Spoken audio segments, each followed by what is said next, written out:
This is what happens when you forget to turn on your video and you're trying to do a video conference with somebody on a show. They can't see you when you flip them off for the final count. Welcome to the G.N.A podcast, Games, Nerds, and Alcohol, where we talk about stuff and Koh gets drunk. Because I got to drive and go get my daughter, so I can't drink. Wop, wop, wop, wop. But it's all right because we got Koh here, and he is drinking enough for both of us.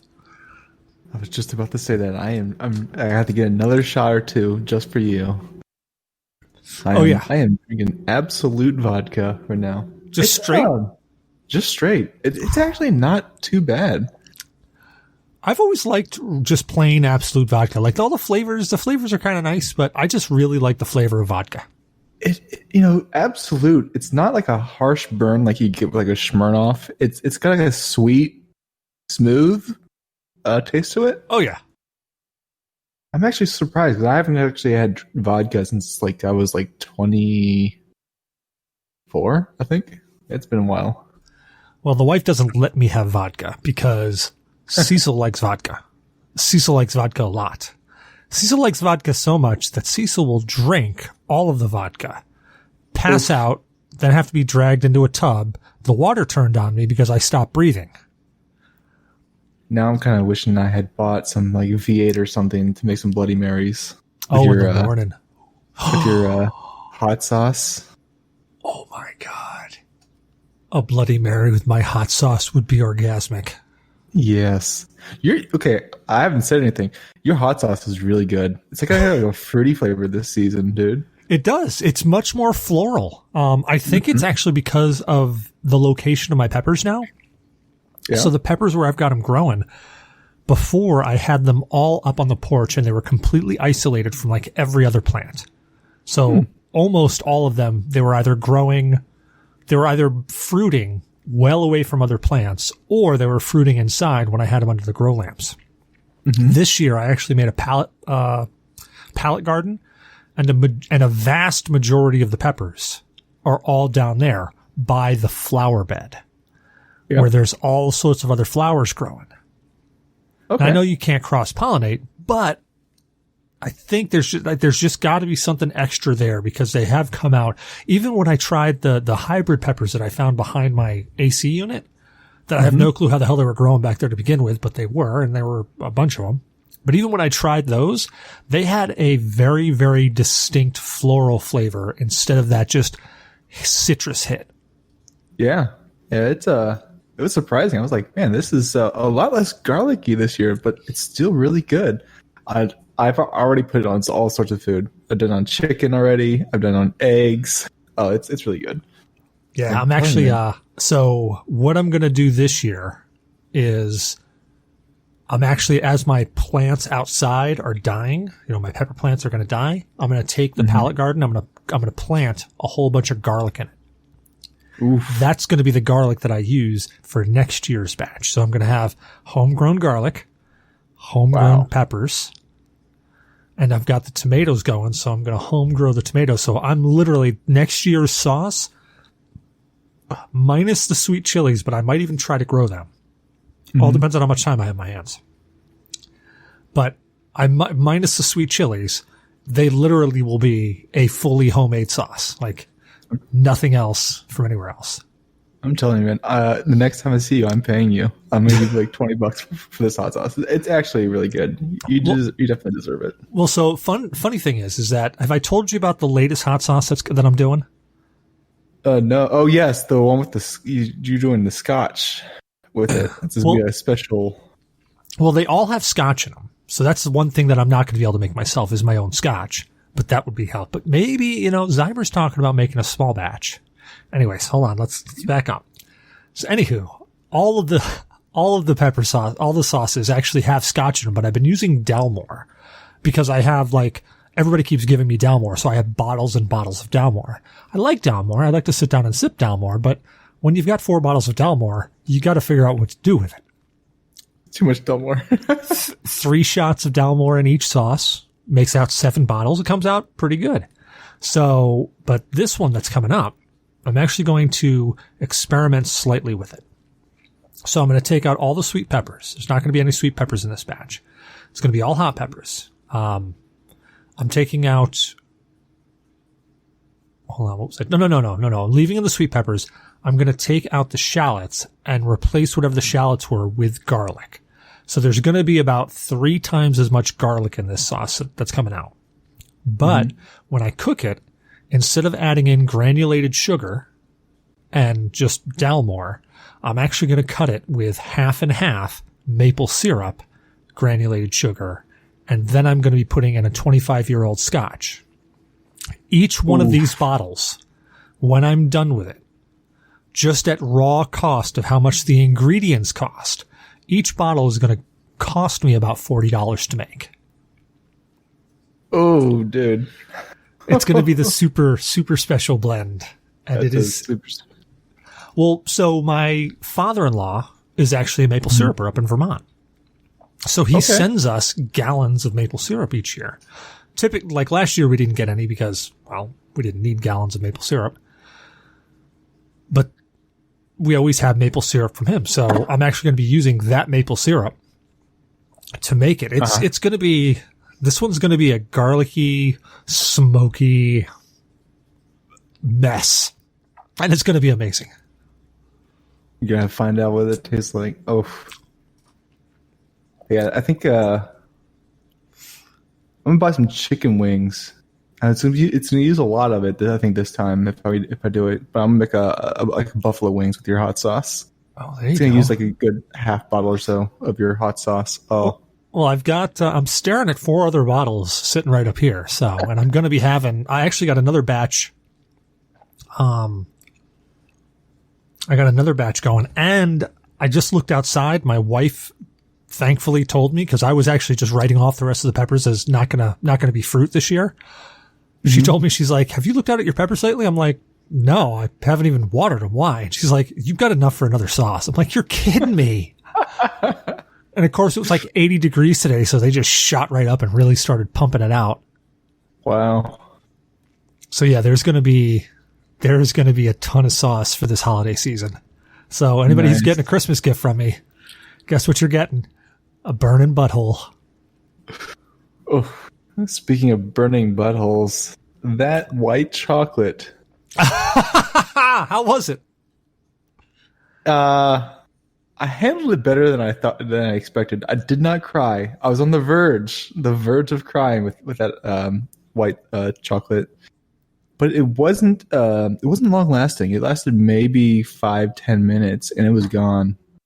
The repercussions of it though, was also not too bad actually. Did you feel it going through the gut? On and off, it was pretty inconsistent, so it wasn't too bad. I expected a lot worse when I going into that challenge. But yeah, Damak recorded it. Oh really? Man, I gotta get that video from him. Yeah, absolutely. We'll throw it up on the G.N.A. YouTube channel. Yeah, but it was pretty good. I don't know how else to explain it. It was kind of like fruity, kind of a peppery taste, and yeah. Will I do it again? I don't know. I have the second bar because Damak bought a whole bunch, but I'm tempted to give it to my younger brother and see what happens with him because he also likes hot sauce and or hot things. So I want to see how he can handle the heat. Yeah, Damak's got. I think he's got one of them for me up there, and to be honest, man, I just like finding the time now. Like I was busy during school, and I would have thought that like getting out of school, I would be less busy. But ironically, I'm not. I'm more busy, and I'm only driving. I've tacked on an extra 40 minutes of my day to drive. Granted, 40 minutes extra of my day to drive is definitely worth 50% extra pay. So I'm definitely not complaining about it. Just like this morning sucked. I got on the road. I'm like, yeah, my Google Maps, 30 minutes to get there. All right, let's do this. Get about halfway there, and all of a sudden there's a major crash. 45 minutes late. Yeah, I remember doing those drives. When I first started driving up to Belvoir, I was actually driving from Fort Lee to Belvoir. Ooh. for like 3 weeks, and there was one evening a tractor trailer had run off the edge of the road and flipped, and I think fortunately everyone was okay, but that drive was like a 3-hour drive, just that one way back. Yeah, it's so brutal, just so brutal. Yeah, yeah. This one and there was one major time before. Now, granted, I've only been there since April, and there's already been 2 major slowdowns. The one that was before it, I actually had left. When did I leave? I had left at like 5 something in the morning, planning on getting there for like 6:30 because I had a lot to do. And I was like, oh, I'll get there. I'll knock out a bunch of stuff. I'll get out early, and then I can deal with my own shit. And I remember I got there, I got on into traffic, and I got literally stopped. I'm supposed to be there for 7:30 in the morning. I typically get there for 7, and I just bail out 30 minutes early. I wanted to get there for 6:30. I didn't get there until 10:30. Oh my gosh. Oh God. I didn't even expect that to be so bad, because like going to and from Richmond. Yeah. Okay. Let me rephrase that, because I think when I was going from Fort Lee to Belvoir, I was taking 295, which is going around Richmond. Yes. So that's probably... I had to go straight through Richmond because I got off at like exit 79, and it's like right there in the middle of Richmond. So there's no way around it other than being right there. That's unfortunate. Yeah. But I mean, it's only been, it's been few and far between. It hasn't been like all the time like that, which is good. But man, when you get stuck, just like, oh, and thankfully, you know me, I work hard enough. I put in enough time extra that they don't even, I say, hey, I'm going to be late. Okay. Hey, I'm leaving early. Okay. Yeah. It's like, okay. That's good. Actually, it was funny. Nice.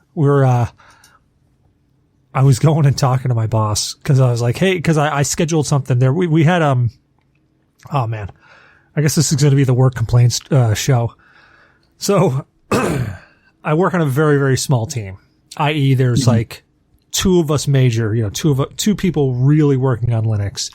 Then we've got a developer that's on our team, but he's really more of like the liaison between the developers and us. So he kind of pseudo works on stuff. And then we got another guy who's our AWS Linux engineer. Well, AWS Linux liaison, basically. So there's 4 of us with our lead, but really there's only 2 of us that work on it. And you would think that when there's only 2 of us, you could communicate simple things like, hey, that server's got a bad drive. The RAID array is going to be in a degraded state till I can replace it. I'm replacing it tomorrow night. Cool. Thanks for letting me know, dude. You think little things like that would come up in conversation somehow. Right. No. So there I am. It's 4 days later. I'm scratching my head because I've got the Windows guy who does our backups using Backup Exec or whatever. And he's complaining that his backups aren't running. And I'm sitting there looking at it and I'm like, well, what time? I'm looking at the time. I'm like, there's nothing going on. There's only like, this looks like the executable is failing. I'm like, in all the logs here, all I'm seeing is the executable is failing. It's like, is there a log for your program? No. Okay, so I can't troubleshoot the program if there's no log for it. Well, isn't there general logs you can look at? Yes, and they're telling me that executable is failing. What else you want me to do? So finally, I literally sit there and I spent like an hour today finally because he's like, yeah, my backups are still failing. I'm like, are you sure it's not the program? Because every time you say it's failing, here's the time. I'm like, here's the blurb. When I look it up, it says the program's screwed up. So I'm like, all right. So I literally spent an hour searching through this one big general log. It's basically like the catch-all log. Spent an hour combing through it. Finally found it. Whatever the hell happened, it's coming up saying, hey, there's corruption on the disk. I'm like, fuck me. All right. Well, this is pretty important since this houses all of our documentation. Let me get this fixed immediately. So I reached out to my boss. I'm like, hey, dude, I got to take this server down because I've got to repair the disk. I got to unmount this drive and I got to repair the disk, and it's everything that we use. It's like, oh, okay. Yeah. Okay. Let's do that. I'm like, okay, I'm scheduling it for tonight after 2200, just so I'm not bothering anybody. We'll do it then. Oh, yeah. Great. So all of a sudden I get, my counterpart. Hey, what's the maintenance you got to do on this server? Oh, there's corruption on the disk. It's stopping backups, and I'm concerned that it's really going to break some other stuff. Oh, do you think it could be because one of the disks in the array is degraded? The what to the who now? Yeah. One of the disks are degraded. Okay. How long's that been going on? Yeah, I said, well, how long that been going on for? No, almost a week. What's the ETA to get replaced? Oh, is it bad? Yeah, the disk is corrupted. Oh, I'll do that tonight then. Okay. That would have been really important information to know. Yeah. I just felt like Bert in friggin' Tremors 2. I feel I was denied critical, need to know information. Oh man. Yeah. It's been, it's just super funny. Stuff like that happens. Yeah. But enough about me complaining. We got to go into the most important thing of the show. State of games. What are we playing? Say, I could start this off because I've actually found a little bit of game time this week. Granted, it's pretty lame. It's pretty lame game time, but I actually started playing Lily's Garden on my phone again because they're doing a Halloween event. It was cutesy, and it's just a little puzzle game. It's actually really entertaining. It's just one of those block puzzle games where you match the colors and stuff, and you got to plan yada yada. They're fun little time passers. Great for when you're sitting on the can. I've also been playing a little bit of Lego Harry Potter. And I got to say, I've got a weakness for those damn Lego games. They're enjoyable, like fun little games. Absolutely. They are. They're stupid. They're stupid, and they're fun. Yeah. But, I think that's actually all I did. I didn't even get any Squadrons in this week. I'm still waiting. I've got it downloaded. We've got to play some Squadrons. I know. And if you're waiting on me, you're going to be waiting so long. Yeah, probably. We'll see. Yeah, just like today when I got home. It was, I got home and it was immediately cook meal and then prep tomorrow's meal, cook food for kid, beat kid around head for not doing chores, get kid to dance, rush back here, record. Yep. It's like every day. Yeah, I don't know personally. We were just talking my Black Desert Discord because I've gone back to Black Desert. I saw, and they were talking like, what should I make for dinner? Like, I don't know about you, but I'm gonna make some curried rice and chicken. I got some chicken thighs or chicken cutlets, and so I might be doing that. Ooh, thighs are the best meat, man. Mm-hmm. Best meat on the chicken. So I'll figure out that. But I can't say I've been playing too much. I've been trying to play Call of Duty, but the group that I've been playing with have been playing later and later every night. So by the time they're getting on at this point, I just don't have time or the willpower to stay awake. Yeah, I'm there. So getting old sucks. Desert. Yeah, well, anything past 12 o'clock, I'm just like, whatever. Yeah, and even like, it's usually like 10 or 11. Like, I got to start winding down so that I can at least pass out by 2. Because if I don't at least pass out by 2, I'm not getting more than 30 minutes of sleep. Yeah, just not going to happen. Yeah, absolutely. I feel that. Now, what about, didn't Path of Exiles come out with a new expansion not too long ago? So they do what is known as seasons. So if you can consider their seasons as expansions, yes.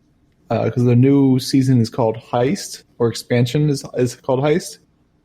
The new game, though, for Path of Exiles is going to be Path of Exiles 2, which is going to be a brand new storyline.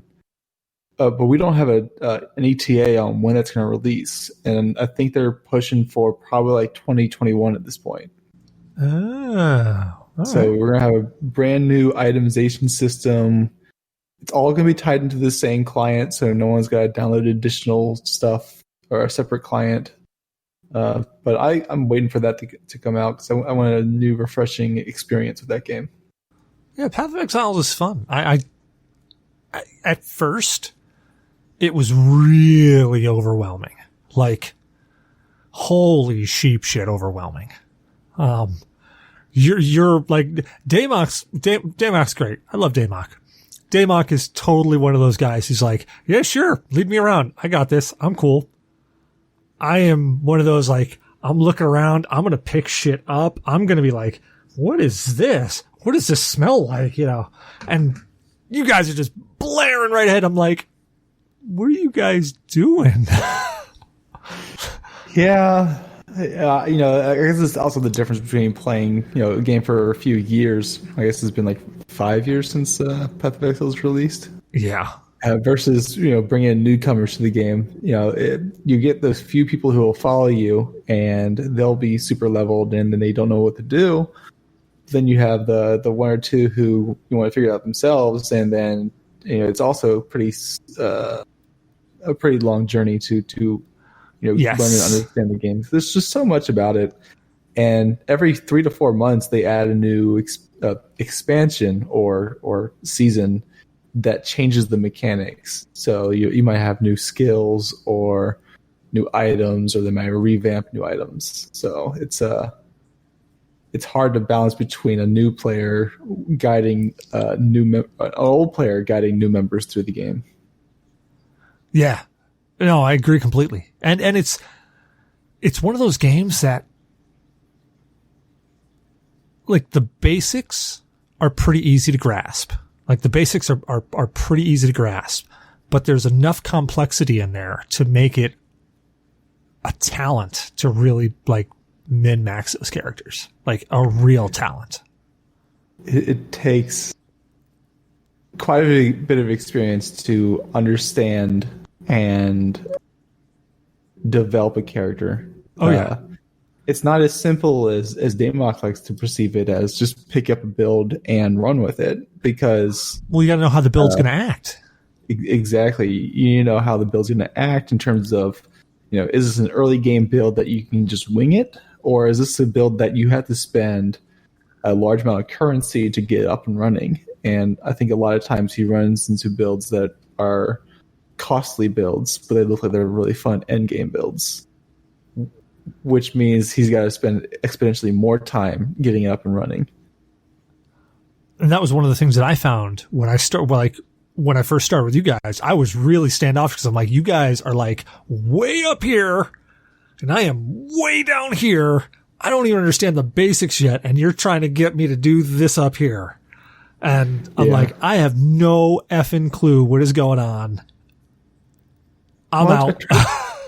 You know, I try to find builds, especially now if anyone ever tries to play Path of Exile with me, I try to find builds that have a very slow progression rate so that you all can be more outstanding in terms of your participation in fights, versus my character who, if I went with normal route, would probably kill a boss in like 10 seconds versus, you know, my Gimp builds, which would kill it in like 30 seconds, I guess. So I'm trying to give it more time, but yeah. Make it a little bit more enjoyable, but not to the point of frustration. Right. Yeah. I was just saying that my only thing that I can equate that to is back in Destiny 1 days, where I had done, there was nothing in Destiny I hadn't done. Like everything in Destiny I did. And we always had new players rolling in. I was always out on the Reddit boards doing Sherpa runs with different things. And it was, you know, you get that balance between, okay, how much time do I spend showing them this before I just go and do it? Yeah, it's like, we got to do X, Y, and Z. You guys do X and Y. I'll hang out and do Z. I do Z. I go over X and Y aren't done. It's like, all right, guys, what broke? What didn't work? Kind of why I don't play many theme park MMOs nowadays. I It's my biggest issue right now. It's also my biggest fault. Is like I don't feel like waiting around for people to learn mechanics, and if you don't learn it within like the first 10 runs, I'm just like, you guys are a lost cause. Yeah, dude, I gotta, the one thing I can say about myself is I've got an immense amount of patience in certain situations. Dude, we would, some of those raids take about 30 minutes to get through. Like once you've got the mechanics, take about 30 minutes to get through. Yeah. I remember one time I jumped on, and it was the last time I did it. I Sherpa'd 5 people through a raid, brand new people through a raid. Mm-hmm. Took 6 hours for a 30-minute raid. Got them all through. Got every single one through. And to be honest, they were just as much as a trooper as I was, because they were still there for 6 hours. And they still did it. Like, they made it through it. And at the end of it, it was like, that was awesome. You guys rock. Good night. I got 30 minutes to go crash before I got to be to work. Yep. Oh, I know that. Playing World of Warcraft, I think it was the biggest. World of Warcraft and Final Fantasy 14 is the longest I've ever spent doing raids. And I don't think I can go back to that. That's kind of why I'm pushing for more open world MMORPGs to be released, is that raid content, it requires too much of too many people at once to really push through content at this point. And I don't think World of Warcraft's going to change. I don't think Final Fantasy 14 is going to change. But I just don't have the patience to Sherpa people through. Yeah, it's fun anymore. The first couple of times, especially when you're doing like a first and you're trying to figure out the mechanics yourself, and you've got a bunch of people and you're all are like working towards the same goal, and you get that vindication at the end of like, holy shit, guys, we did it. We figured it out. That was awesome.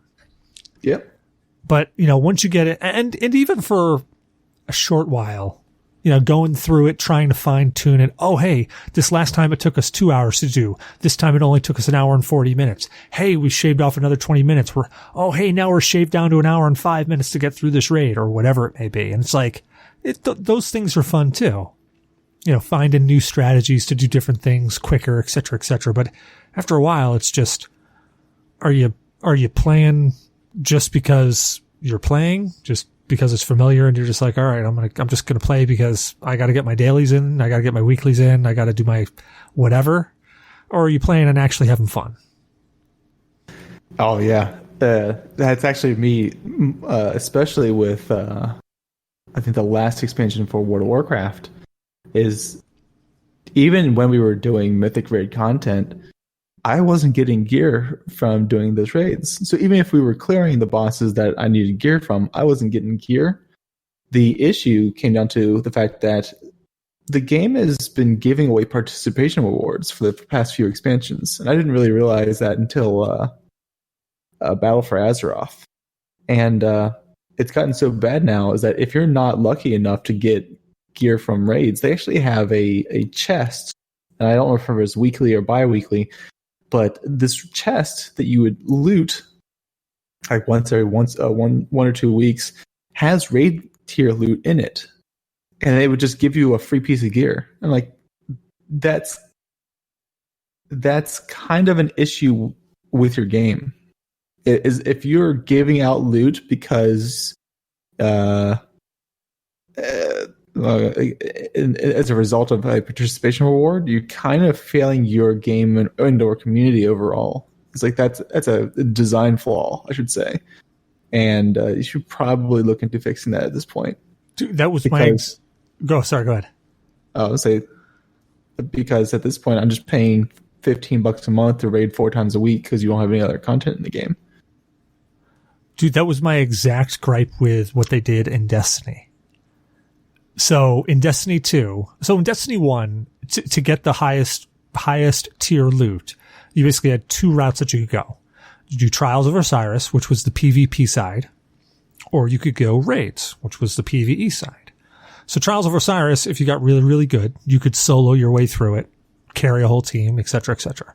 Raids, you kind of had to have some people together to get through, because you usually needed at least 3 people. And then you could have 3 scrubs that just were there to be meat shields. But, you had different paths. You had 2 different paths to get it. What they did in Destiny 2 now, And it's actually one of the big reasons why I stopped playing was the community was clamoring, we need loot. And they're like, all right, here, you can literally do anything and get yourself up to the highest gear level. Now, granted, it's not like you just play, you can just keep playing all week. And at the end of the week, you're up to highest tier level. You know, there's all these different activities that you do, and each one of them give you a higher level tier, but you still had to go do them. But it basically made it so that anybody could sign in and anybody could eventually get to the highest tier. Now I think things have changed a little bit now, especially now that they brought back gear stats. But it was just, it got to the point of, well, there's no point in raiding. You know, because one of the things that I loved was that I loved the raiding system. I loved doing the raids. I loved the mechanics in the raids because I loved trimming off that time. I loved finding new people. That's the part I loved about it. But once they started making it that you could do anything to get the gear, and literally anything to get the gear, people didn't raid. You know, there were raids that were released that nobody played. Yeah. It's kind of the issue with theme park MMOs. It's like in a theme park MMO, you're limited to the end game dungeons and or raids. That's kind of why I've been going towards, or I've been playing games like Black Desert Online, which is the end game rewards. It's monotonous grinding. So you're just killing repetitive mobs over and over again to get a piece of gear that you would eventually enhance. And if it broke, you're back to square one. But yeah, you're still putting a large sum of time in your own personal effort to progress. You know, you're just down to the clock, which I can see as a negative in that sense as well. But I don't know. I just find it more rewarding, and I'm feeling that I'm putting in more of my own time in that because I'm grinding and I'm making money in that game and or materials versus, you know, a game like World of Warcraft, which is I would spend 1 to 2 days a week, maybe 3 days a week, 4 times a month to get a single piece of gear or maybe 2 pieces of gear. Yeah. That's an issue. Well, that's like what it was in the first Destiny. Like way back when it first started, it would literally take you and running 3 characters, like 3 identical characters, like three hunters or 3 warlocks or whatever. It would take you like a month to get up all the gear that you needed because the drops would just, you would get progressive drops as you did the raid, but the drops wouldn't, like, you sometimes would get the same gear. So you had the different slots and how each one had to go up in light level till you get the max light level.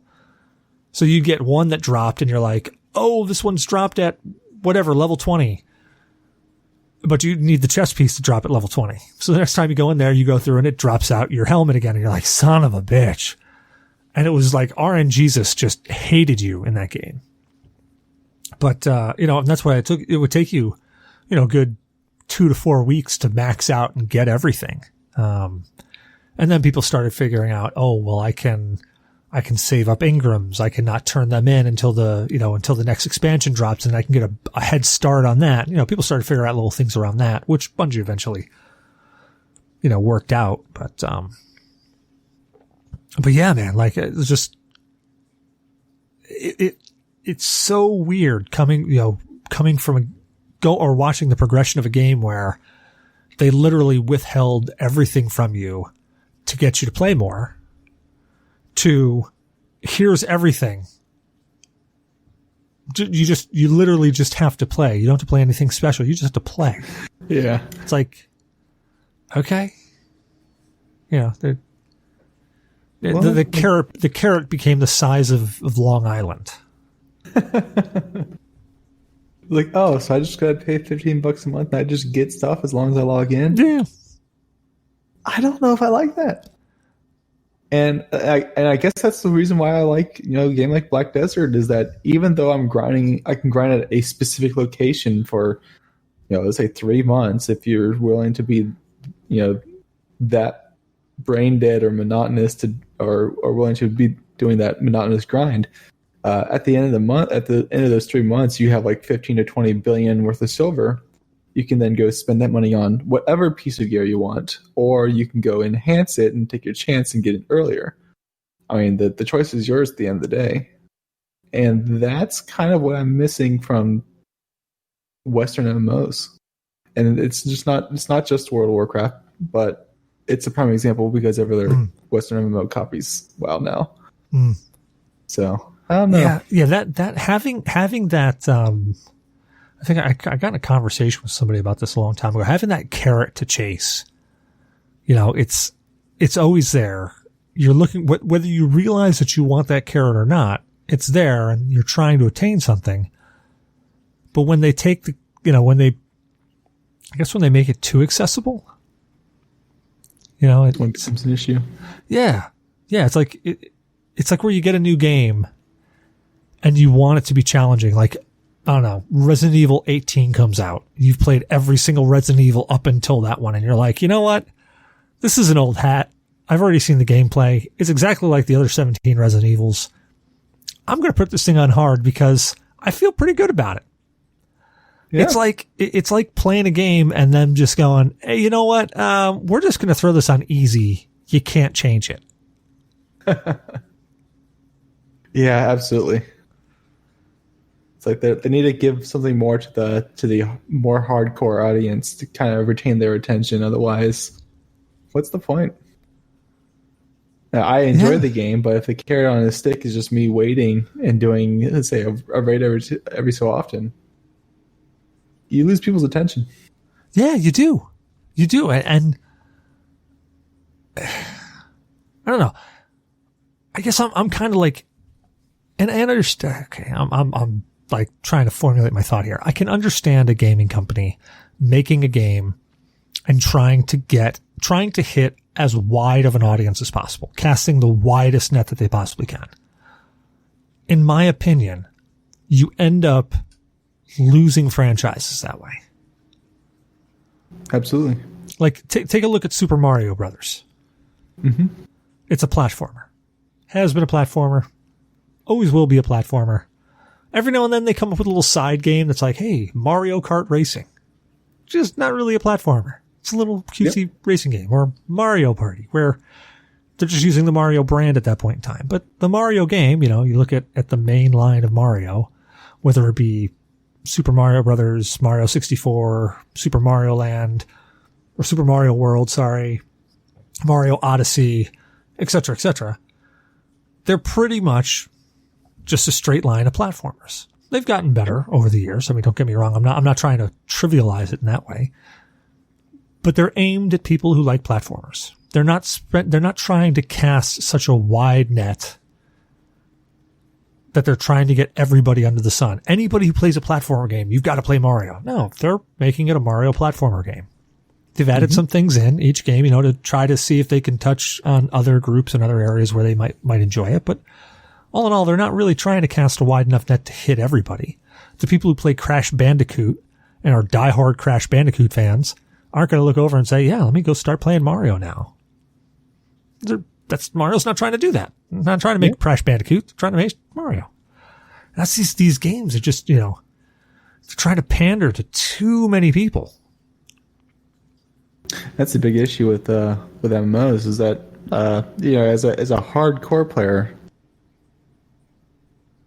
my audience, or the audience that I sit with, is a much smaller audience versus the vast majority of people who have taken up the majority of the customer base in like World of Warcraft. That is the audience at this point. But how do you compare? How do you compete with that? How do you fix a model that panders to the larger audience, even if it's at the cost of their own company? You kind of can't. No. It just makes more money. You can't fix anything about the game. You can't improve it or change it. It's going to be what it is until it finally closes one day. Oh, take Call of Duty. Same game over and over again. Yeah. I mean, it's not a bad game. Take Madden.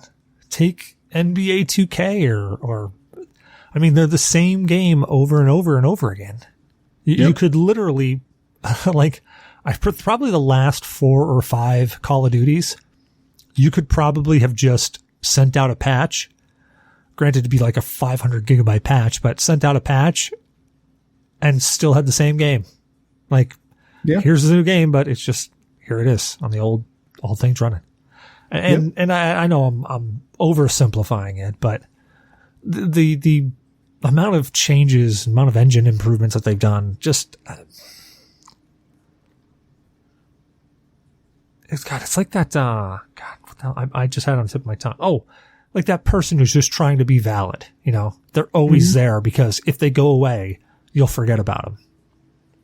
That's Call of Duty to me. Yeah. It's like, hey guys, we're still here. Yeah. It's like, what do you offer? Better graphics. Yeah, we got some more guns. Our guns sound better. They don't sound like a truck tire popping. Your recoil and spray patterns are the same, but they look nice. Exactly. Exactly. Yeah, but I mean, it's what makes money. Yeah, that is true. And I'm not knocking it because it works. It's just one of those.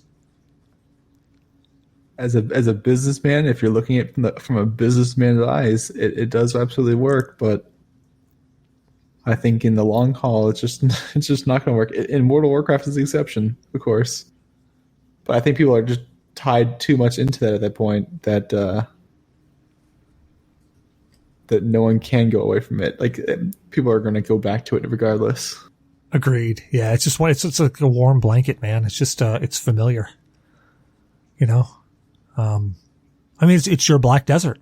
You go back to that game every few months and you get sucked right back in. And it's not because it's a bad game. I don't mean that sounded derogatory, and I did not mean for it to sound like that. But it's just, you know, it's that comfortable game. It's that game that you go back to. It's just for Daymok, it's Elite Dangerous or RimWorld.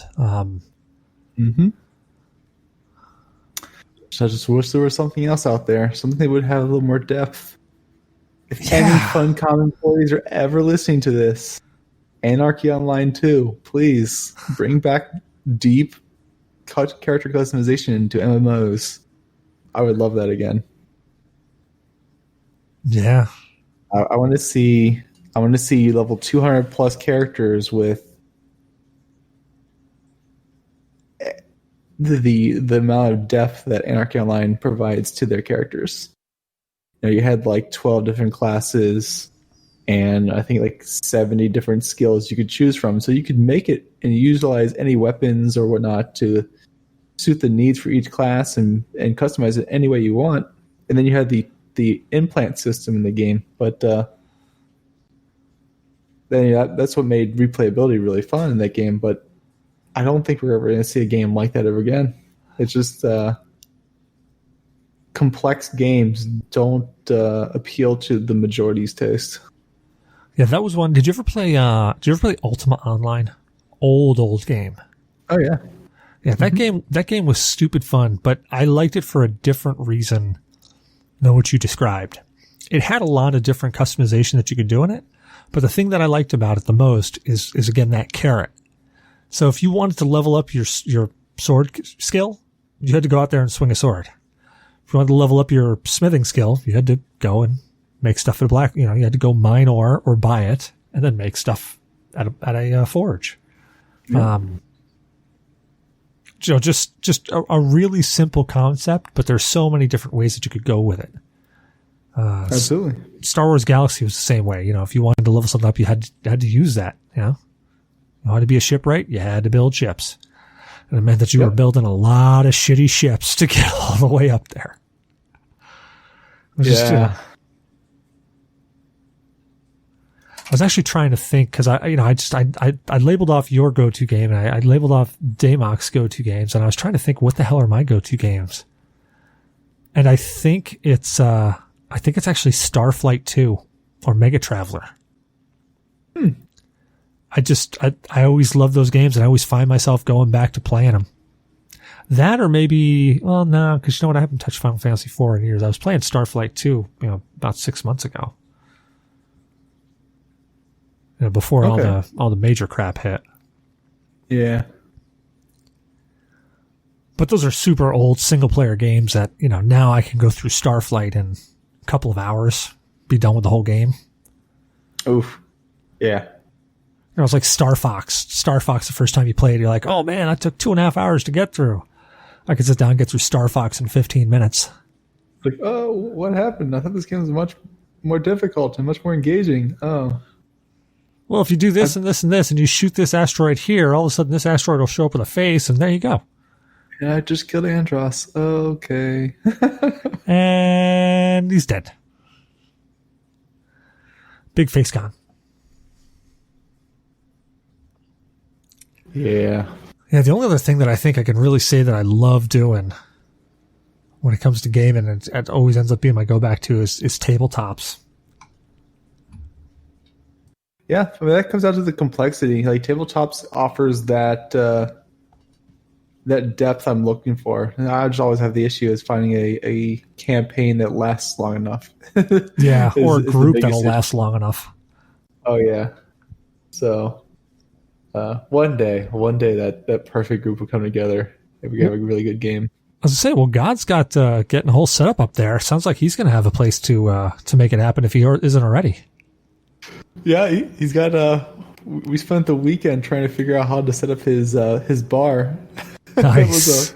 that was a funny experience. He learned how lefty loosey righty tighty works when it comes to loosening the connectors. Oh boy. Well, that's a valid skill. Or tracing the correct lines to not pump cleaner fluid to the CO2 tank. No offense, God. That's also a good skill to have. That was funny.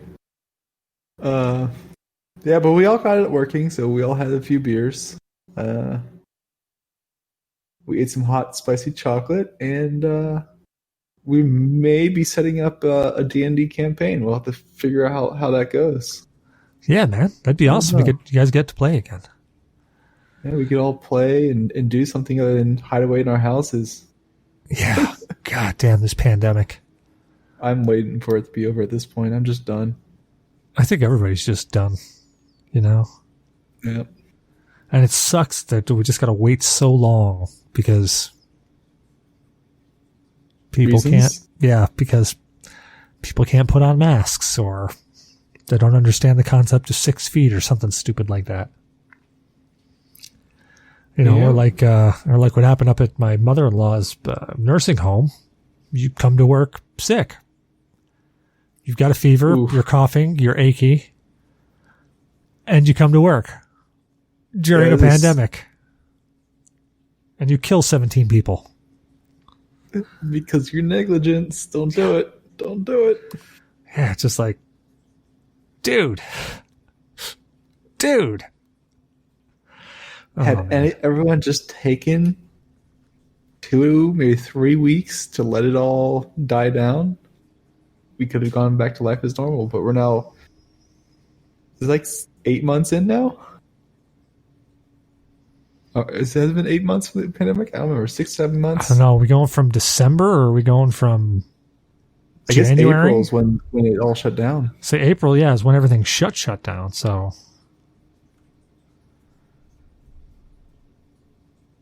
Yeah, so 6 months. 6 months. Yeah.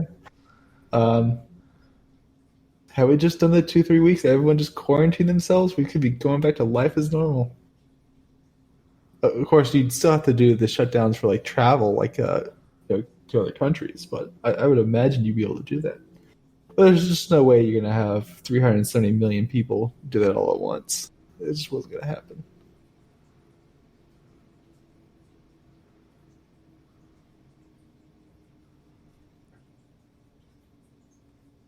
Yeah. But I don't know.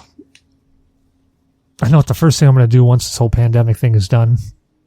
What's that? Isolate myself in my house and never talk to anybody again.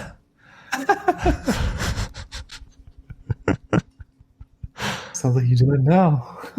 I should. That's why life will be normal for me after the pandemic.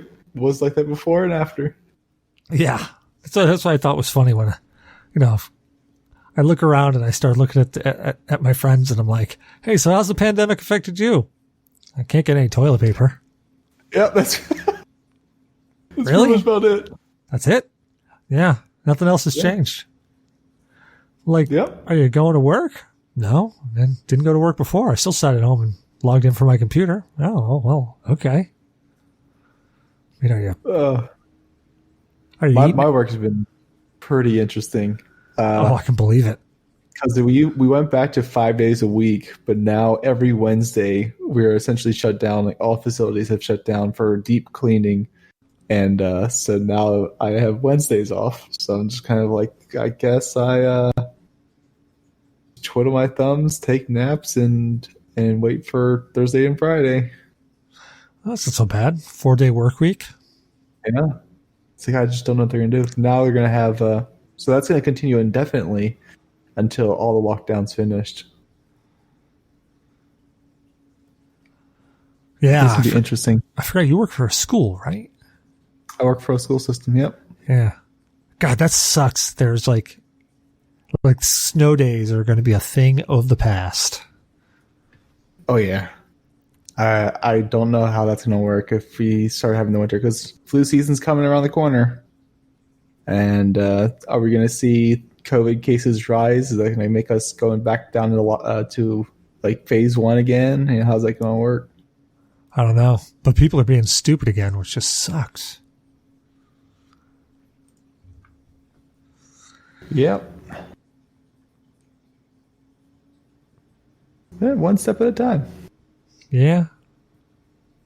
Yeah, I mean, I guess I hate to say this and knock on wood, but it could be worse. It could have been much worse. Oh, yeah. Well, do we have any news articles that we can look at? Oh, well, hey, look at this. Daymok just posted one. I could go on all the other ones that are here, but I'm going to ignore it because Daymok just posted this one. How the mosquito strategy is ruining multiplayer for Star Wars Squadrons. Have you been seeing any of the glitches that people have been doing in Squadrons? No, I have not. Oh man, some are really friggin' funny. Let's see what we got here. Emergent strategies and running part of multiplayer.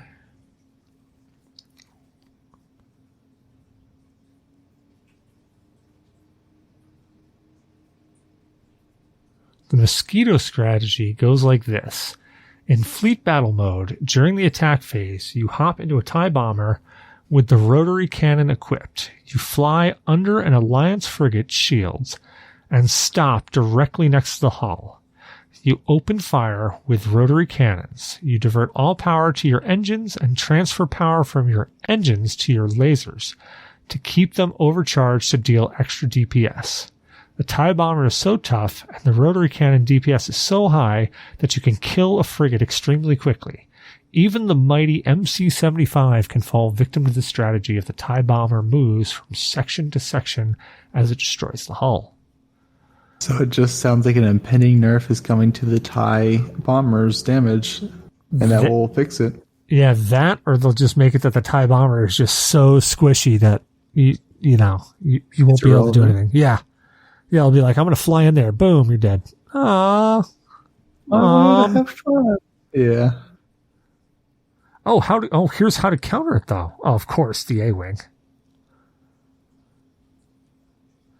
Situational awareness is key. Be aware of what ships the enemy T is fielding and how far they are from the capital ships. Logical. If anything is very close to your ship, kill it fast as you can. Don't be afraid to change out your build for something that deals more damage. The wiring rotary cannon and high fire rate rockets are an excellent choice for dealing with TIE bombers. See, I'm a huge fan of the A-Wing. Okay.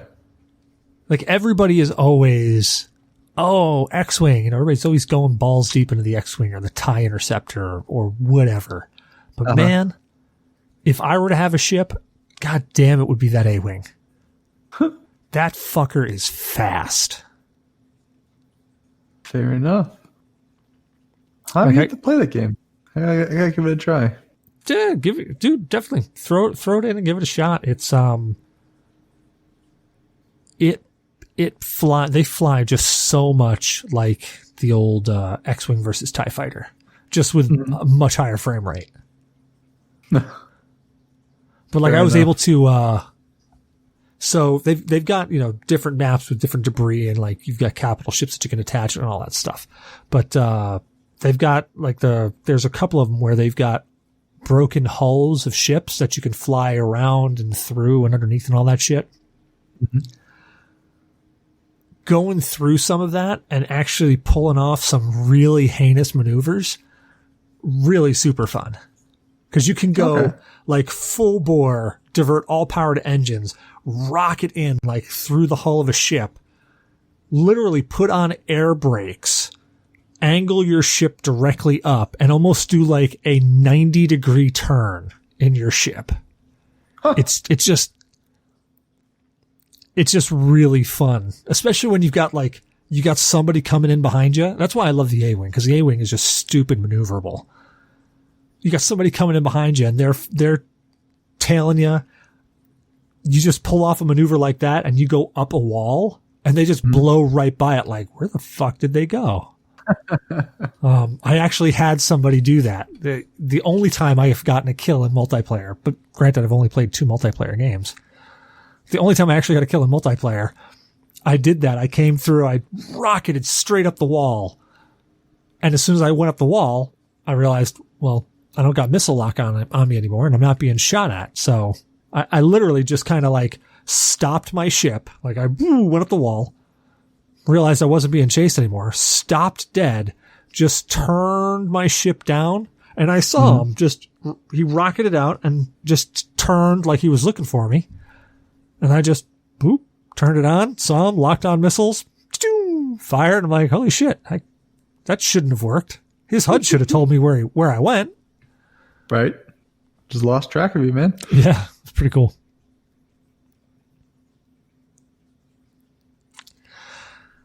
But yeah, so it just seems that the way to counter it is pretty obvious. You get into a faster ship or one that does more damage, and you just hover around your capital ship, and if you see something get too close, you murk it.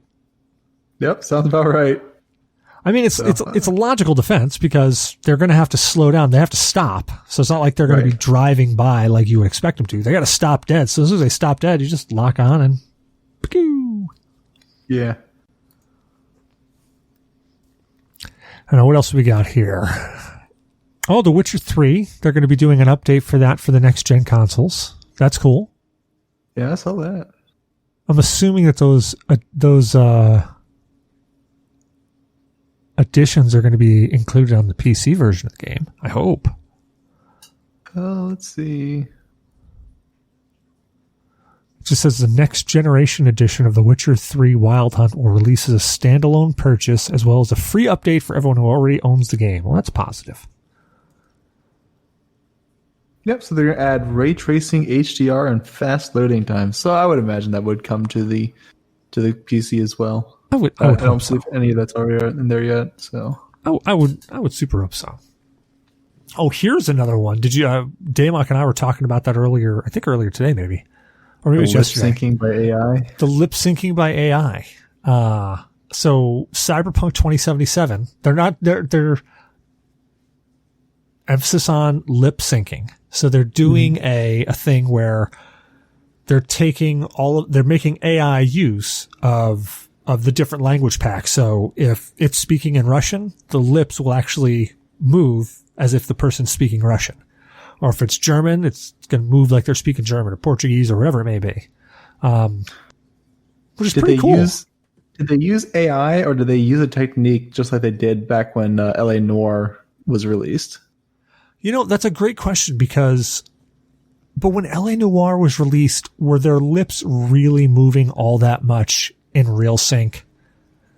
Because I don't know. Because, you've got the old days where I would talk like this, and I also knew up and down, and this is what you saw when I talked. And it's like, I would say it wasn't like that at all. It had much more character to the much actors. More fluid motions. Yeah. Okay. Yeah. It was still very exaggerated because the game was making you into a detective, where you had to detect emotions and or facial features or watch the mouth as well. So I think they had a little more emphasis in that. But I'd have to go back and watch L.A. Noir's animations. I could go with that. Yeah, I just remember like the old school games where it'd be like, you accidentally throw it on the lip flaps. You accidentally throw it on, Portuguese or something. And the lips were moving, but you really couldn't tell whether they were moving in English or Portuguese or whatever, because it was just literally a jaw opening up and down, just, as noise was coming out. Right. So it's like, yeah, you're speaking Russian. Sure. I'll run with that. I don't know. We'll have to see. They have to release the game eventually. That's the biggest hurdle. They do. And that is a big hurdle right now, especially with this. God damn. COVID really just sucks. The SARS virus in general just sucks. It supposedly arrives November 19th, so we'll have to see on that release day, how does Cyberpunk 27 run? Yeah, here is hoping. I desperately hope that, goddamn. Like, I've got high hopes for that game, but when a game gets delayed so many times, I start to just I lose hope. The hype train finally died. Yeah. It's just like, where are they actually going to go with this? What's going to happen? Oh, God damn it. Don't listen to this podcast episode. No. They'll probably be sitting there screaming at what are you talking about? What do you mean? It's going to be fantastic! So I don't blame him. Yeah, he's been looking forward to it for a whole year now. Yeah. Yeah, it was supposed to come out on his birthday originally, and then that got fucking slammed down on him. That just sucked. You're hoping that you're going to be getting the this great birthday gift. It turns out all you got was a whole lot of disappointment. You got a new release date. yeah, you got a new release date for your birthday. Hoorah! Oof. Well, I guess on that note, where can people find you at, Koh? They can find me exclusively on the G.N.A. podcast Discord. Very nice. And I am Cecil Xavier, your host. You can find me on Cecil vs. Games on Twitter, Cecil Xavier everywhere else. Ustream, Twitch, Facebook. I don't know. I'll start listing off those dating apps again because they were funny. Tinder, Grindr, BuyCupid. Crap, I forgot them all already. I don't remember Tinder and Grindr, to be honest. I don't even know if BuyCupid's one. But yeah, you can find me there. I'm also on a whole bunch of different Discords. I am super, super, super busy as of late. So if you ping me and I don't respond, it's not because I'm ignoring you. It's probably because I've just turned into a hermit and I'm ignoring life. We hope you enjoyed the show. G.N.A, Games, Nerds, and Alcohol. Don't forget to rate, review, and subscribe on your favorite podcast app. Reviews help people find the show. So if you enjoy listening to us, let other people know. You can find us on iTunes, Google Play Music, Podcast Addict, Player FM, Stitcher, Spreaker, MyTuner, Your Listen, Spotify, iHeartRadio, and a whole bunch of other places. If we aren't someplace, let us know. We'll upload there. You can also follow us on Twitter or Facebook by searching at G.N.A Podcast. You can also join our Discord chat. Just see the pinned tweet. We do a game show night every first Saturday of every month on Mixer at www.mixer.com/G.N.A podcast. Join us every Wednesday night at 19:30 Eastern Time on Cast.gg for Anime Night, hosted by Blue Shark 45. And join us every second Saturday of the month for Horror Movie Night, hosted by Zyberblood. We want to thank Morgan BS Photography for our artwork and logo. Check him out at morganbs.com. And please email us at GNApodcast@GNAinyourdNA.1 with all your questions, comments, or death threats. We would love to hear from you. And last but not least, please be sure to check out our website at... Then we got a website at... Oh, crap. Damok's not here. Hey, Oh, shit. Vintage isn't here either. You know what? I'm just going to grab one from another episode and just edit it in here, too. Lol. Thanks for joining in tonight, Kel. Thank you. Have a good night. You have a good night. Have fun storming the castle.